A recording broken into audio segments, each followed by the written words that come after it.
మీ బట్టలకి సాఫ్టింగ్ ప్రొటెక్షన్ ఇచ్చే సరైన ప్రొడక్ట్ ఎలిమ్ fabric conditioner.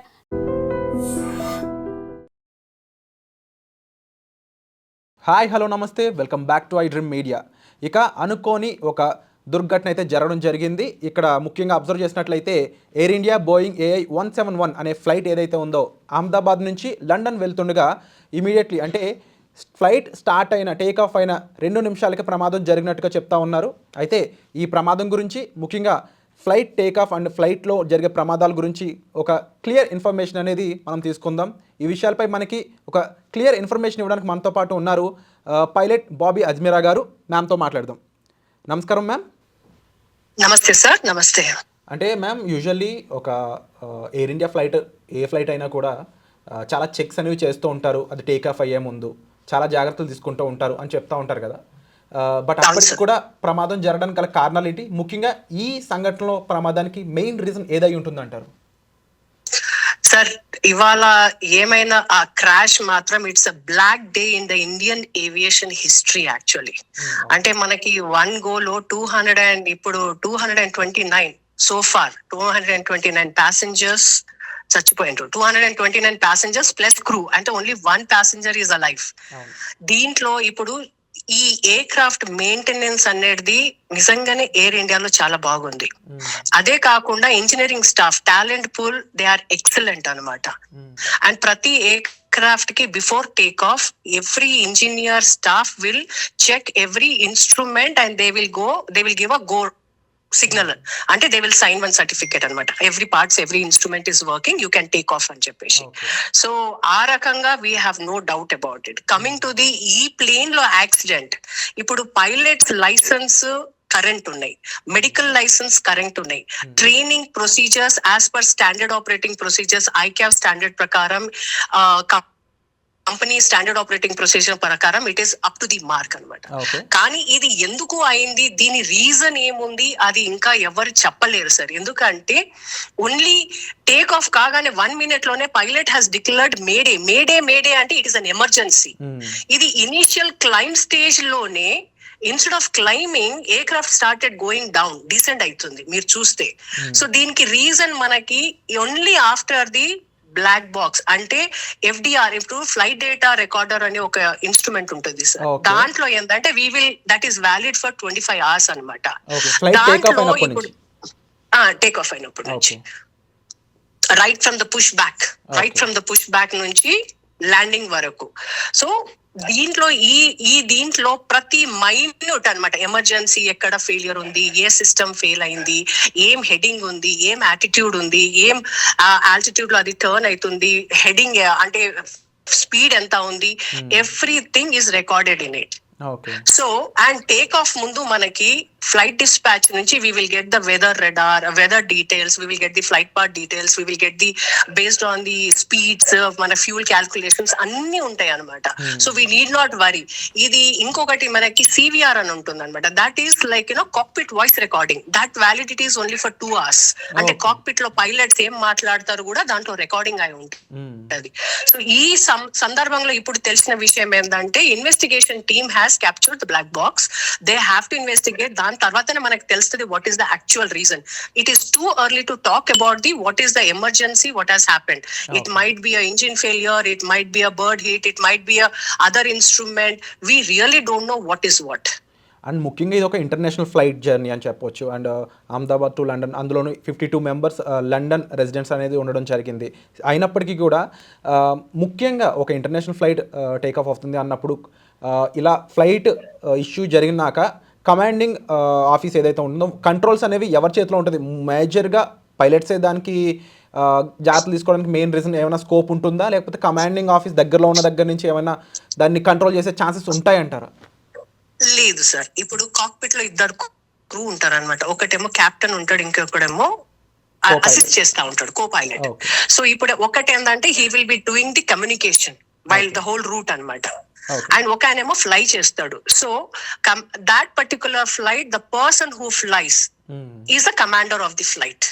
So it can be some times ఏమైపోతుంది అంటే ఇద్దరు కమాండర్స్ ఉంటారు, సమ్ టైమ్స్ ఏమో ఒక కమాండర్ ఒక కో పైలట్ ఉంటారు. కాబట్టి ఈ ఫ్లైట్ లో మాత్రం ఒక కమాండర్ అండ్ ఒక కో పైలట్ ఉంటారు. So the captain is the commander of the flight.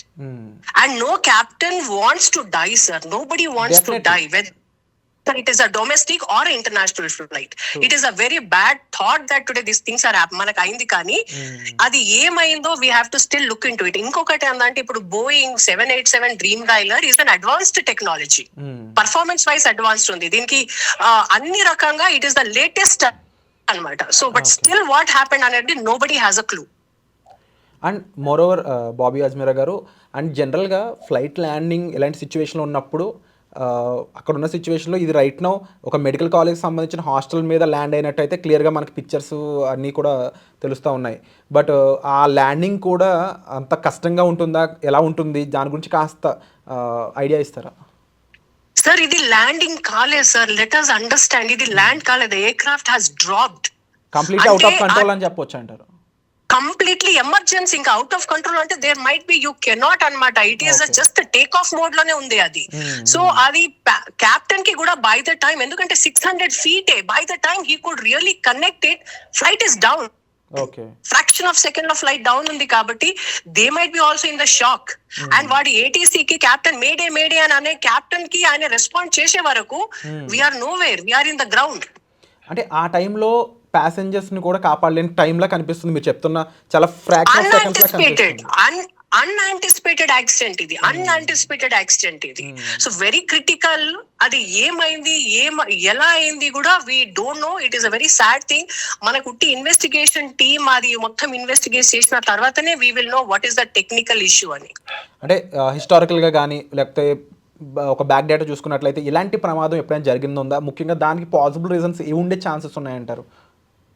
Sir ఇప్పుడు జనరలీ ఏంటంటే జరిగిన ఇన్సిడెంట్స్ చాలా తక్కువ, ఎందుకంటే మనకి as per the data aviation mode of travel is the very safest travel. And technology కూడా it's a very advanced technology కాబట్టి, and incidents కూడా అయినాయి. బట్ ఈచ్ ఎయిర్ క్రాఫ్ట్ కి డిఫరెంట్ రీజన్స్ ఉన్నాయి. There is no pilot error in it, it is an machine error. ఎందుకంటే అది machine sir. మనం ఇప్పుడు కార్ తీసుకొని ఇంటి నుంచి బయటికి వెళ్ళినప్పుడు కార్ నడుస్తుంది, సడన్లీ కొంచెం దూరంతో పోయిన తర్వాత కార్ ఆగిపోతే వీ డోంట్ నో కదా, we have to call the helper or technician. So unless and until we examine what has happened, it is too early to talk about it. And ముఖ్యంగా monsoon season అనేది వస్తూ ఉంది. ఈ టైంలో కూడా కొన్ని roots అనేవి ఆపుతూ ఉంటారు. క్లైమేటిక్ రీజన్స్ కూడా ఈ ప్రమాదానికి సంబంధం లేకుండా నేను అడుగుతుంది జనరిక్గా, క్లైమేటిక్ రీజన్స్ అనేవి కూడా ఎక్కువ రోల్ ప్లే చేస్తాయి అంటారు కదా సార్? క్లైమేటిక్ రీజన్స్ ఎక్కువ ప్లే చేస్తుంది డెఫినెట్లీ. మేము ఫ్లైట్ పాత్ అని మా రూట్ కి ఈ destination A to destination B కి వెళ్ళేటప్పుడు it is a fixed route plan అనమాట. సో వీళ్ళు టేక్ ఆఫ్ అప్పుడు weather is good, ATC permission ఇచ్చింది కదా for the take off. So the weather is good, so we cannot count for the weather also, we cannot claim weather is bad and all that stuff. So నేను ఇప్పటికీ అదే అంటున్నాను, it is not the weather, it is a technical issue. ఆ ఏం technical issue ఉందో మనకి ఎవరికి తెలియదు unless and until it is too early. It is very early to talk about it. Yeah, so ఓవరాల్గా చూసుకున్నట్లయితే ముఖ్యంగా బాబీ అజ్మీరా గారు చెప్పిన ఈ విషయాలు కూడా పరిగణలోకి తీసుకున్నట్లయితే ఇంకా అసలైన ఇన్వెస్టిగేషన్ జరిగాక వచ్చే నిజాలు ఏ విధంగా ఉంటాయి, అండ్ ముఖ్యంగా ఇక్కడ పైలట్ తప్పిదం అయితే లేదు, కానీ మిషన్ అనేది ఈ రకంగా మారడానికి లేకపోతే ఈ రకమైన తప్పిదం జరగడానికి ఆ మిషన్లో ఏం జరిగింది అనేది కూడా తెలుసుకోవాల్సిన అవసరం అయితే ఇంకా ఎంతో ఉంది. అండ్ బాబీ అజ్మీరా గారు ఇప్పుడు ఓవరాల్గా ఈ ఫ్లైట్ గురించే చూసుకున్నట్లయితే దీని కెపాసిటీ కానీ లేకపోతే దీని ఇంజిన్ పరంగా కానీ ఏదైనా స్పెసిఫికేషన్స్ చెప్తారా మామూలు ఎలా ఉంటుంది ఎయిర్ బోయింగ్ అనేది? అంటే ఇప్పుడు బోయింగ్ 787 డ్రీమ్ లైనర్ అనేది దీని కెపాసిటీ ఆల్మోస్ట్ 300 వరకు ఉంటుంది సార్. అంటే డిపెండ్స్ అనమాట. సో దీనికి ఈ ఎయిర్ క్రాఫ్ట్ కి 300 వరకు, 300 లో మనకి 242 టోటల్ ప్యాసింజర్ ఎందుకంటారంటే మనం ఏటీసీ లో ఈ డేటా ఇవ్వాలి, how many passengers are on board. So that includes even the captain and cabin crew. That is the total passenger. So ఈ టోటల్ ప్యాసింజర్, ఈ కార్గో లోడ్, ఈ రన్వే అవైలబిలిటీ, దీని మీదనే we decide all the air speed and all that stuff. So that is not at all a constraint. Actually ఈ aircraft తోని కూడా problems లేదు. Actually 787 dream liner ఇప్పటి వరకు మన ఇండియాలో అసలు కాలేదు. This is the first incident to my knowledge. Okay. And ఈ బ్లాక్ బాక్స్ గురించి మీరు ఇక్కడ మెన్షన్ చేయడం జరిగింది, కాస్త దాని గురించి కూడా క్లుప్తంగా చెప్తారా?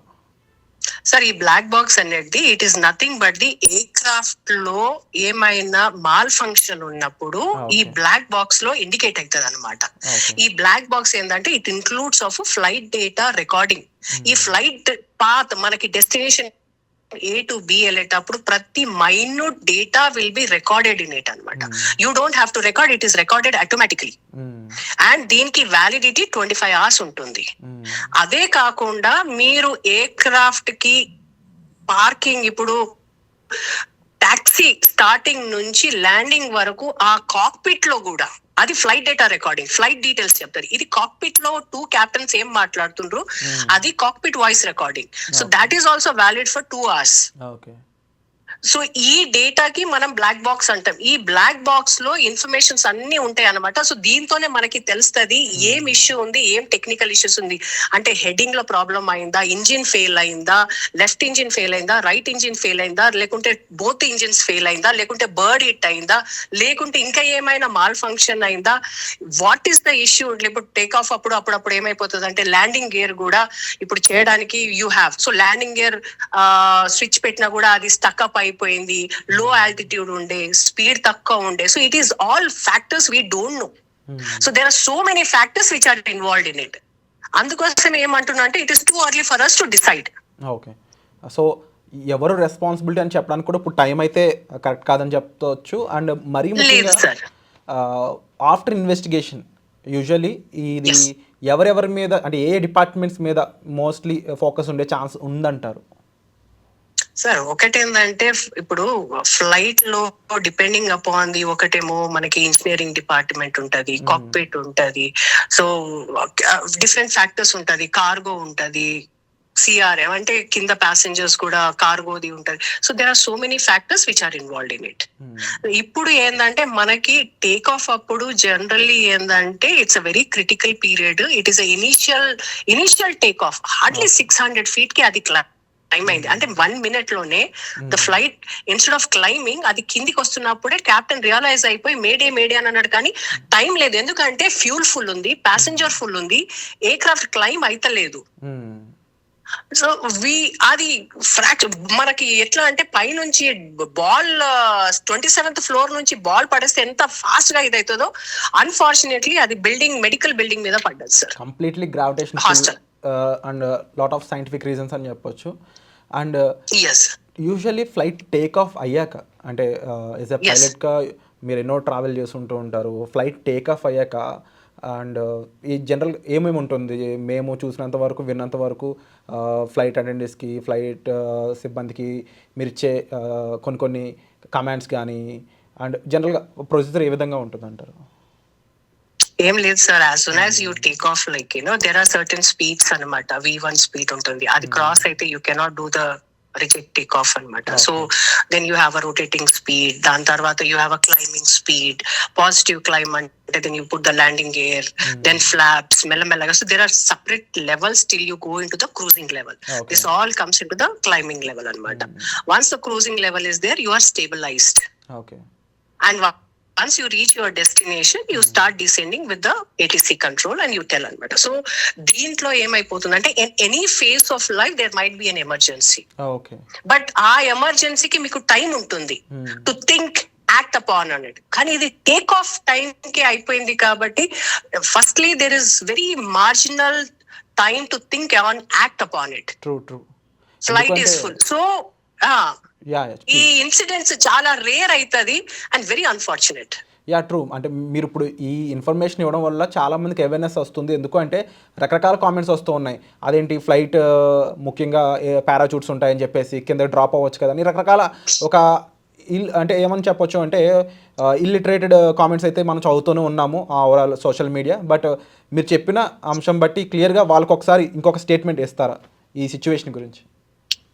అంటే ఏమైపోతుంది అంటే sir there are 2 kind of incidents and accidents. ఒకటేమో యాంటిసిపేటెడ్ ఎమర్జెన్సీ అంటే you have time to act and reduce that malfunction risk and you can solve it. Unanticipated ante you don't have time to act upon it. Incident lo it is an unanticipated ante during the time of climb only You don't know, you will be so busy in climbing, navigating, communicating అనమాట. So this is it comes under the pocket of unanticipated. ఇప్పుడు మీరు చెప్పింది ఈ ఇదేంటి during emergency if in case of ditching or land అప్పుడు ఏంటంటే మనకి అది ఉంటది, వాటర్ అప్పుడేమో అక్కడ లైఫ్ జాకెట్స్ ఉంటాయి, ల్యాండ్ అప్పుడేమో స్లైడ్ రాఫ్ట్స్ ఉంటాయి మనకి. సో అది, బట్ దెర్ ఇస్ నో, వాళ్ళు చెప్పినట్టు there is nothing much beyond that.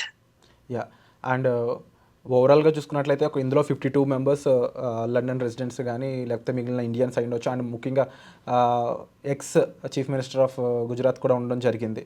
అయితే ఇప్పుడు ఈ అంశం చాలా బ్లాక్ మార్క్గా మారే ఛాన్స్ ఉందంటారు ఇండియా మీద, and that to after Pakistan India conflict.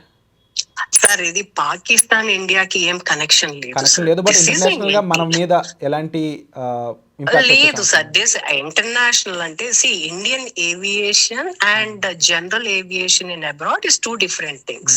But the incident accidents are the reasons, ఎందుకంటే మిషన్ ఒకటే, ఎయిర్ క్రాఫ్ట్స్ ఒకటే, సో రూల్స్ ఆర్ ఒకటే. స్టాండర్డైజేషన్ ICAO రూల్స్ ప్రకారము everybody will follow the same rules, standard operating procedures. So this doesn't have anything to have an impact in the Indian market or US market or in the accidents. ఇప్పుడు ఎప్పుడైనా కావచ్చు sir, నేను అదే అంటున్నాను, accidents ఎప్పుడైనా కావచ్చు, ఎవరో అయినా కానీ ప్లాన్డ్ గా యాక్సిడెంట్స్ అవుతారంటే will be very cautious. So ఇంకా ఎలాంటి సో ఎలాంటి రిస్క్ అనాలిసిస్ మూమెంట్స్ కానీ ఇవి ఇంకా ఇంక్లూడ్ చేయాల్సి ఉంటుందంటారు ఇప్పటి నుంచి?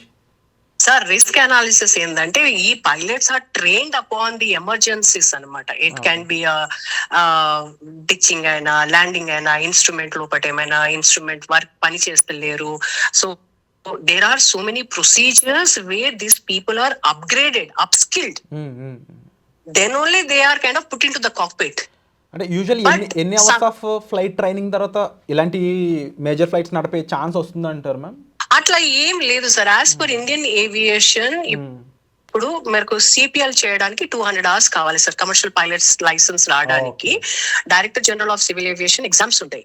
ఆ ఎగ్జామ్స్ కి మీరు పాస్ అయితే మీకు 200 hours మినిమం ఎలిజిబిలిటీ క్రైటీరియా ఉంటుంది సార్. దాని తర్వాత మీరు ఎయిర్ బస్ అయినా, బోయింగ్ అయినా, ATR ఎయిర్ క్రాఫ్ట్స్ అయినా, ఇంకా ఏమైనా ఎయిర్ క్రాఫ్ట్స్ కి మీరు టైప్ రైటింగ్ చేయాలి.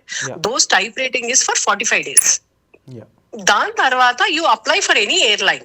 So once you are recruited in the airline, మళ్ళీ airline will train on that specific training అనమాట. వాళ్ళ emergency procedure, aircraft parts ఏముంది, what you have to do, how you have to do the crew resource management, integration with the ground, with the ATC, ఇవన్నీ ఉంటాయి. So all this training అయిపోయిన తర్వాత మళ్ళీ airline వాళ్ళు కూడా మీకు exam conduct చేస్తారు. ఆ ఎగ్జామ్ లో పాస్ అయిన తర్వాత then again you have a flight check. ఆ ఫ్లైట్ రూట్ చెక్ ఉంటుంది మీకు. దాని తర్వాత ఫైనల్ రూట్ చెక్ తర్వాతనే you will be released as a pilot, co pilot. So you will be released as a trainee pilot. So during that training pilot, they will be having lot of number of hours. Airline to airline it differs anamata. Dan tarvata you will be put as a co-pilot in the right seat. And then you will be assigned one mentor. Okay. You will be assigned one mentor. That mentor will be always kind of guiding you, mentoring you. So this is a very systematic, scientific way of training which is happening into the aviation segment. Okay. So ఇక్కడ చాలా క్లియర్గా అర్థమవుతుంది వాళ్ళు ఎంత training undergone అవుతారు అనేది. అంతేకాకుండా ముఖ్యంగా బాబీ అజ్మీరా గారు చెప్పిన విషయాలను బట్టి అబ్జర్వ్ చేస్తే యాక్చువల్ ఫ్యాక్ట్స్ అనేవి ఇంకా తెలుసుకోవాల్సిన అవసరం ఉంది. And thank you so much for the important information ma'am. Definitely చాలా మందికి ఐ ఓపెన్ అవుతుంది దీన్ని బట్టి. సార్ ఇంకో ఇన్ఫర్మేషన్ చేయాలి. రీసెంట్ ఇప్పుడు లేటెస్ట్ ఏంటంటే there is 11A passenger okay బతికి బయటపడ్డాడు. అంటే 242 passengers, total passengers, including crew and cockpit crew, there is one passenger who is live and who has been cleared, validated by the commissioner of police, and ఆయన నడుచుకుంటా వెళ్తుండు. So that is a miracle. That is the really అసలు eyebrows goose bumps వస్తున్నాయి అనమాట. ఇంత పెద్ద incident లో ఎవరు బతకలేరు అని అనుకున్నప్పుడు దాంట్లోకి వెళ్ళి ఒక ప్యాసింజర్ నడుచుకుంటా బయటికి వెళ్తుండే, this is a great miracle. True, ఎందుకంటే no one expect this thing. ఎందుకంటే మనం ఆ ఫ్లైట్ వీడియో ఒకసారి అబ్జర్వ్ చేసినట్లయితే బ్లాస్ట్ చూడొచ్చు, ఆ ఫైర్ చూడొచ్చు క్లియర్గా. ఆఫ్టర్ దట్ కాలేజ్ హాస్టల్లో ఫ్లైట్స్ ఎక్లాలు చూడొచ్చు. But how it is happen, is there any possible chances అంటారా? లేదు sir, zero chances sir. It's all the debris are scattered అక్కడ. ఇంకో బిల్డింగ్ మీద పడి వాళ్ళు చచ్చిపోయినారు పాపం. And the air craft was full with fuel. Take off కదా, 10 hours ఫ్లైట్, 10-11 hours ఫ్లైట్ కి ఫుల్ ఫ్యూల్ తీసుకుంటారు. ప్యాసింజర్స్ ఉంటాయి, కార్గై ఉంటది. అసలు అది the way it fall down, the rate of speed of అది పడడం ఎట్లా ఉంటది అంటే సర్వైవల్ ఛాన్సెస్ ఆర్ 0%. కానీ దాంట్లోకి వెళ్ళి ఒక ఆయన లేచి బయటికి వచ్చి నడుచుకుంటా వెళ్ళడం అనేది మిరాకిల్. డెఫినెట్లీ ఆయన స్టేట్మెంట్ కోసం ఇప్పుడు ప్రపంచం మొత్తం ఎదురు చూస్తుందనలో డౌట్ లేదు. Absolutely. Actually one beautiful thing and one hope is ఏంటంటే ఒక ఆయన లేచి నడుచుకుంటూ పోతుండే. కానీ ద సాడ్ థింగ్ ఏంటంటే ఇండియన్ ఏవియేషన్ హిస్టరీలో ఈ ఇన్సిడెంట్ కావడం అండ్ సో మెనీ లైఫ్స్ ఒక్కటేసారి వెళ్ళడం, దాంట్లో ex-CM ఆఫ్ గుజరాత్ కూడా ఉన్నాడు. కాబట్టి it's a very sad information. True. But Om Shanti, వాళ్ళందరి కోసం మనం నిజంగా ప్రార్థిద్దాం. అండ్ డెఫినెట్లీ ఇలాంటి ఒక క్రూషియల్ ఇన్ఫర్మేషన్ మాతో షేర్ చేసుకున్నందుకు thank you so much ma'am. Thank you sir. ఓం శాంతి సార్. నిజంగా ప్రస్తుతం ఉన్నటువంటి సమాజం దేనికి ప్రయారిటీ ఇస్తుంది?